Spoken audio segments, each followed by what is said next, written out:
दोस्तों सब्सक्राइब करें हमारे चैनल को और बेल आइकन को दबाएं ताकि आप देख सकें हमारी वीडियो सबसे पहले।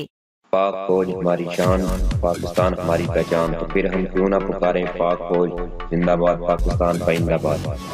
तीसरे और आखिरी टी20 मैच में पाकिस्तान ने टॉस जीतकर बैटिंग का फैसला किया।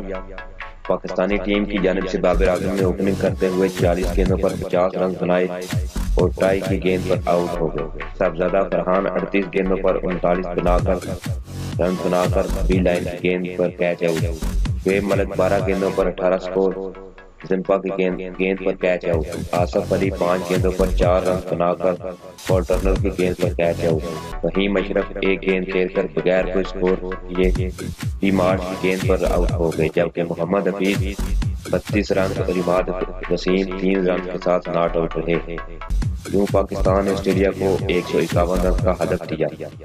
आज जब पाकिस्तानी इनिंग जारी थी तो एक लम्हा ऐसा आया कि क्रीज पर मौजूद पाकिस्तानी बल्लेबाज की नजरें बड़ी स्क्रीन पर जम गई। ऐसे में दीगर खिलाड़ी भी उनकी तरफ मुतवज्जा हुए तो स्क्रीन पर पाकिस्तानी फीमेल फैन को देखकर जैसे तमाम खिलाड़ियों की सांसें सी रुक गई। सिर्फ यही नहीं, स्टेडियम में मौजूद दीगर शायकीन क्रिकेट भी खुशी से झूम उठे। ऑस्ट्रेलियाई कप्तान एरवन फैन भी पाकिस्तानी ड्रीम गर्ल से मुतासर हुए बगैर न रह सके और उनकी नजरें भी स्क्रीन पर जम गईं। ताहम शुएब भाई बार बार इस लड़की की तरफ देखते रहे। तो दोस्तों, सानिया भाभी ने अगर ये सब कुछ देखा है तो यकीनन शुएब भाई की खैर नहीं है। आप भी वीडियो देखकर अपनी राय जरूर दें। पाकिस्तान जिंदाबाद, पाकिस्तान जिंदाबाद।